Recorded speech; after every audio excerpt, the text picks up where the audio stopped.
Main man here.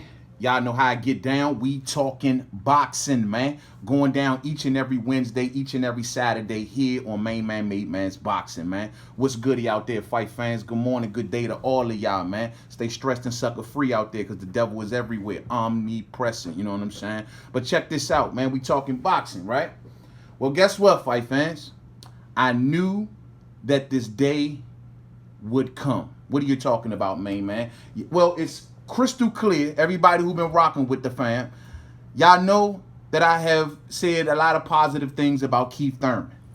And y'all also know that I've said a lot of positive things about Terrence Crawford. Well, I knew that this day would come one day. Well, main man, you were going to have to explain. You were going to have to explain why Keith Thurman and Terrence Crawford ain't making it happen. Well, salute to the Ack and Barack show. There's a clip floating around on social media. D-Lo 44 Boxing in the building. What's up, fam?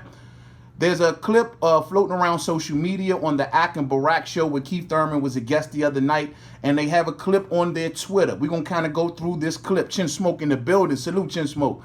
And hit the thumbs up as y'all come on in, man. Thumbs up as you pull up. You know what I'm saying? And we're going to get into this clip, and we're going to listen to what Keith Thurman is saying. And it's time for me to draw my line in the sand when it comes to Keith one-time Thurman. So let's just take a quick listen, shall we?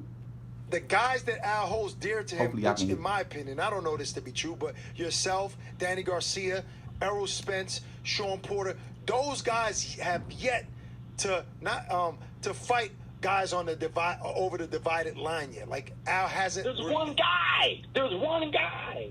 You want us to cross for one? No. All right, let me. That's a good No, point. I'm going to respond.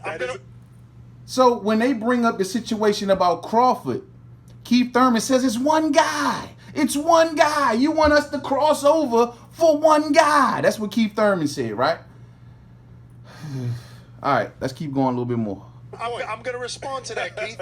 First off, whether you agree with it or not, this one guy has been considered the top pound-for-pound fighter in the world on many. Is a made-up. I got you, but I'm almost finished. He's been considered that on many lists, but is it not true that Al Haymon fighters do not have promotional deals or network deals like Terrence Crawford? He has a network deal with ESPN and Top Rank, so he can't move. But you guys you guys can fight on other networks easier because you have one-fight deals with networks. You don't have long-term deals with promoters and network. Is that a fact? Okay, so a lot of us are more flexible than Terrence Crawford. Yes. Okay? And like I just said, you want us to focus on one guy. It's not my fault that I can fight Sean, Danny, Pacquiao, and Errol Spence, and if I freaking feel like it, there's Mikey Garcia and Adrian Broner. There's Ugas. There's so right. Just to go get one check. But that's stop it right there, fight fans. So there it is right there. Keith one-time Thurman is basically explaining Orlando Finney in the building. Why would I go over there for one guy when I can fight basically all of these dudes over here? We've heard this shit before. You know what I'm saying? Same old shit, different day, different toilet. Y'all already know.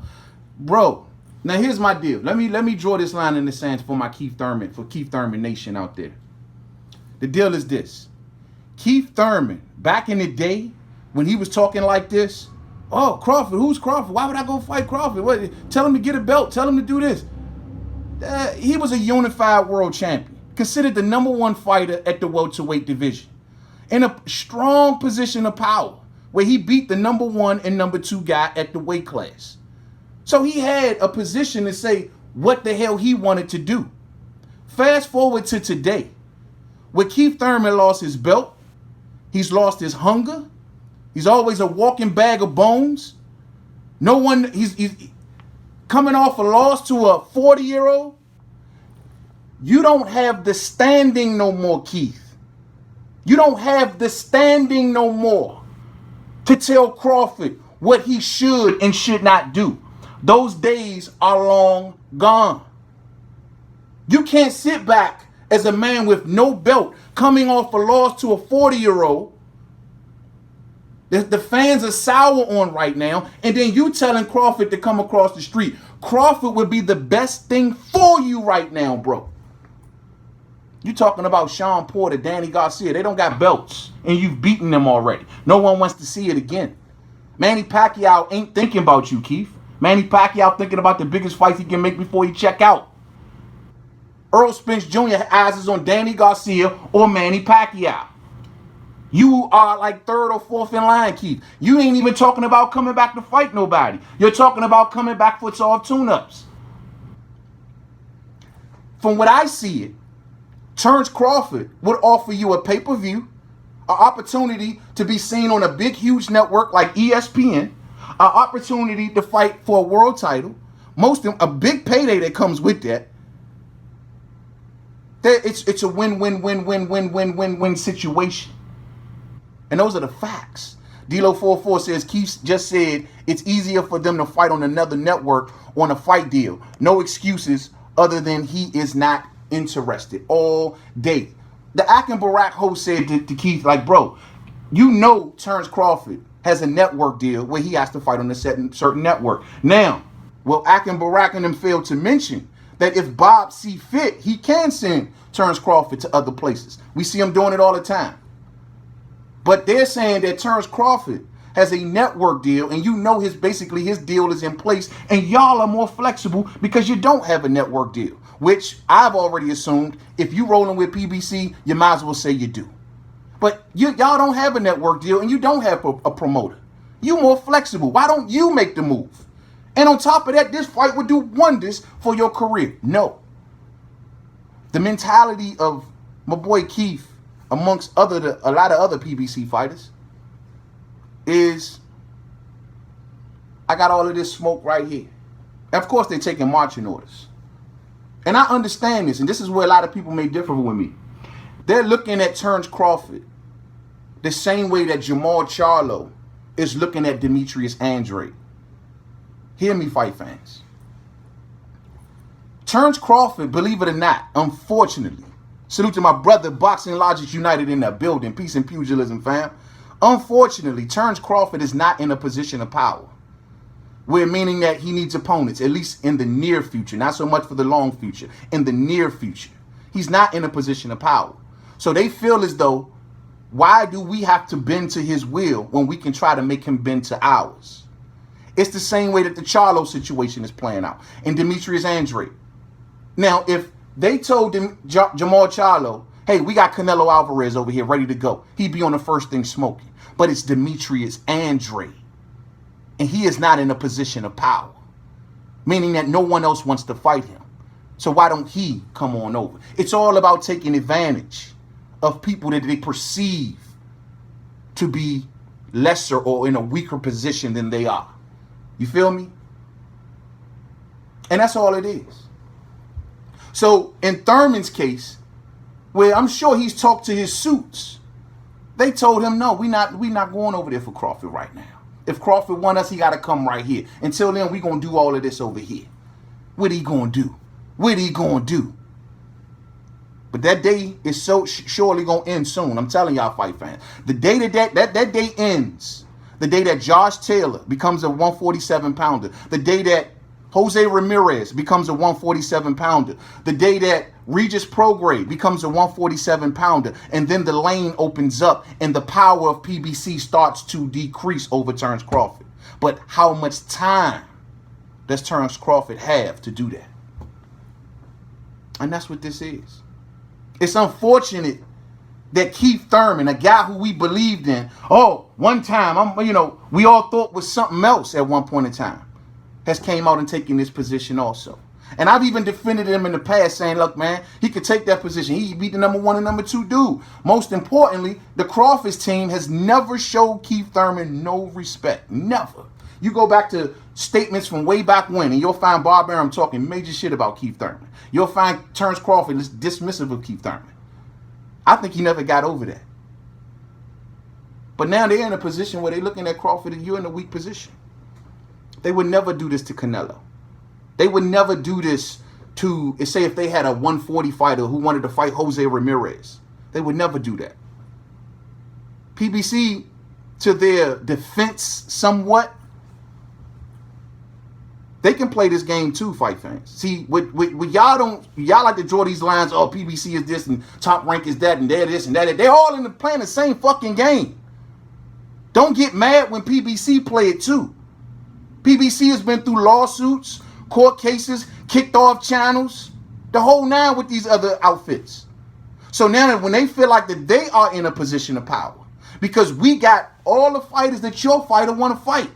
Don't get mad when we play the same game. These suits are filthy, fight fans. Here's another deal. You thinking that ESPN and DAZN, yeah, they swapping fighters. Awesome. But it got nothing to do with love for one another. It more has to do with budgets. It has to do with, well, Bob, I don't want to pay for this fight, but I'll pay for that fight. And he's willing to pay for it, so there you go. Just bring me my cut back. That's what that's about. Not love. It ain't love between these outfits. They hate each other. If they can get each other kicked off network, if Golden Boy can get Matchroom kicked out of the zone, they do it in a heartbeat. And vice versa. The thing is, who's willing to pay? Bob is a manipulator at finding people to pay for his fighters when the budgets run low. When they blew it all on Tyson Fury. And then it comes to, I got no money in the bank for Lomachenko. Oh, you're going to pay for the Lomachenko-Luke Campbell fight? Send them on over. You think they give a shit about you think Bob Arum wanted to pay for Luke Campbell and Lomachenko? But he found someone else who did. And that's the game. That's the game. So Keith Thurman is just taking marching orders from his suits, who's telling him, we got Terrence Crawford in a position of vulnerability. And we're going to use that until his horizons brighten up a little bit. Danny, you ain't going nowhere. Keith, you ain't going nowhere. Earl, you ain't going nowhere. Sean, there's rumors out there that they're saying that they're giving Sean the green light. That speaks volumes about Sean Porter. You can go, Sean, but y'all ain't going no goddamn way.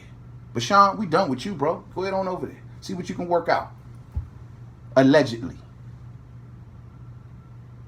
So, Keith, it breaks my heart. P. New in the building. What's up, fam?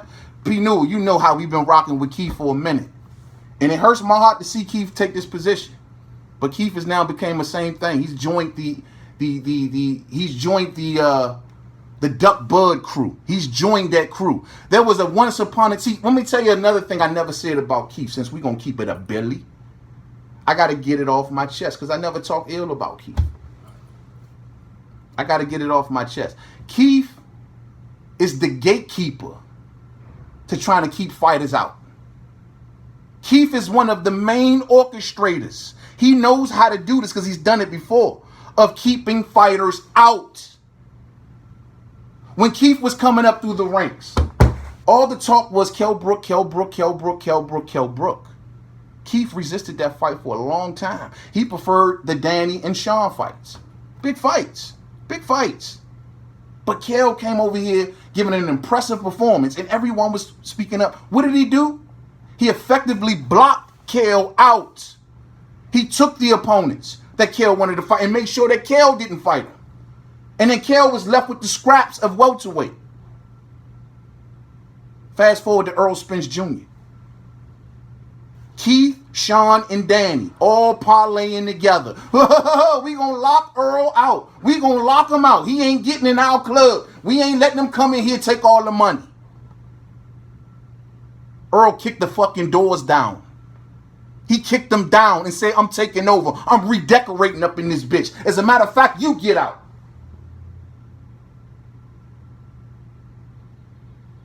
And that's what happened. You think that they wanted to let Earl, you think Keith wanted to let Earl Spence Jr. into that door? No. Earl kicked that bitch open when he became a mandatory, when he stayed consistent and fought through the ranks and became a champion. And then went on a popularity fight with Mikey Garcia and won the crowd. And now you want to be friends with him, Keith. So Keith is known for this. He's the ultimate blocker. He's fucking the Dikembe Mutombo of boxing. You know what I'm saying? I got KQKC in the building. Salute OG. Good morning to you, fam. He is hands down the Dikembe Mutombo of boxing. And so when I listen to Keith talk like this, and it just makes me go, we've seen it and heard it all before, same shit, different toilet. Unfortunate. This is the story that's coming out, and it's all about vulnerabilities. I will be dead wrong to sit here and place this only at the feet of PBC. I would be dead wrong to say it's just Top Rank, to say it's just Matchroom. They're all playing the same game. It's all about business and vulnerabilities. And right now, the PBC welterweights look at Crawford as you're vulnerable. It's Bob Arum's job to prove them wrong. Much love to y'all. I'm going to go through some comments and I'm out of here. Let me see. Light Lit Up says, Keith is not new to ducking. He ducked Spence as well, and that was actually a fight that he should have taken all day. That's what we were just talking about, bro. And I was sitting here like, man, you know, Spence need to do this, and Spence need to do that, Spence need to do this. Keith's argument could be given more validity at the time because he was unified. And he beat Porter and Danny Garcia. You do get a reward for that. And the reward is you will be recognized as the #1 guy at the weight class, meaning that you can make moves how you see fit. That's just, it comes with the territory. But in today's time, Keith don't have that luxury no more. Keith, you are in the ranks, bro. You are in the fucking ranks. You are not a champion. You are in the ranks. I don't even know where you're ranked at today. And one last thing, because I'm glad I did not sign off yet. He talked about the WBO. Hold on. I forgot to play that part. Let me see. It's not about a check. It's about legacy. Which, if you really know boxing, a lot of people call it the WBO. No, it's want to talk about the WBO. It's the WBO. All right. Okay. Nobody wants it. Keith says, you want to talk about the WBO? Huh? No, we call it the WBO. But this supposed WBO, the #1 ranked contender is Danny Garcia. So he must give a fuck about the belt. He became the #1 contender in the WBO and still won't fight Turnbull Crawford. WBO, you need to get on your shit and mandate that fight if it come down to it. Fuck it. I mean, what do you want to do? See, the WBO, you mandate Kowalowskis. I'm sure y'all didn't make an astronomical amount of of sanctioning fees off that, right? Then order a big fight and see what and put Danny on record as ducking. That would be beautiful. But he says the WBO. No one wanted the WBO. This same argument was made when Earl Spence Jr. had the IBF. Facts. We've heard it all before. When Earl had the IBF, no one wanted the IBF. And I will admit, the IBF was a fucking graveyard. But that does not mean that you can't put yourself in the rankings and go for it. Bro, it's a reward at the end of the tunnel. You're talking as if you're talking about some regular peon-ass fighter. You're talking as if you're talking about Hotecito Lopez. You're talking about Terrence Crawford, a man that's going to get you paid, world champion, status will go through the roof, and legacy will be solid if you beat him. Where's the downfall that these fighters are seeing? Where's the downfall? When I'm going to sit back and watch you come back and fight Sammy Vargas, right? It's all bullshit. Politics, shit. That's all it is, fight fans. That's all it is, man. So I don't want to dwell too much. I want to save something for tomorrow night's show, man. This really disappointed me to hear Keith talking like this. I mean, I knew his position, but I would hope that since losing your belts, losing your title will humble your ass. I thought it will humble you. You know what I'm saying? That you will come back and say, you know what? Hey, if Crawford was to give me an opportunity like that right now, bro, I'd appreciate it. And I'd like to mix it up with him and see what's goody. He can't talk. He's not talking like that because he can't talk like that. He can't. They gave him his marching orders. They gave everyone their marching orders over there. And the marching orders state that, bro, you read from this fucking script or we gonna toss your ass to the middle of nowhere all day. You know what I'm saying? Pete New in the super chat. Man, what's up, man? Man, you talk about them clowns briefcase and turtlenecks. Oh, nah. We know they got that, fam. They all carrying them. You know, at once upon a time, P-New, we used to say one of them had a briefcase and turtleneck. They are all wearing turtleneck. They are the turtleneck crew. You know what I'm saying? Keith wears a burgundy turtleneck, while Sean Porter wears a lime green turtleneck for his leprechaun suit. And of course, Earl Spence, let's not forget, he has the ultimate turtleneck of them all. They are all wearing turtlenecks and briefcases. They are businessmen, and they are ducking that boy all day. I catch up with y'all tomorrow night, man. Wednesday, we going down. We talking boxing. Be there for me. Hit the thumbs up on the way out if you didn't hit it on the way in. Much love to you all. Stay blessed out there. Stay stressed and sucker free, because the devil, he got you in mind, and he coming smack for you. If you let him win, but that says a lot about you. Whoop his ass. To the next one. Peace out. Oh, tomorrow about 9 o'clock, P-Noob. 9 o'clock Eastern Standard Time. I see y'all then. Much love.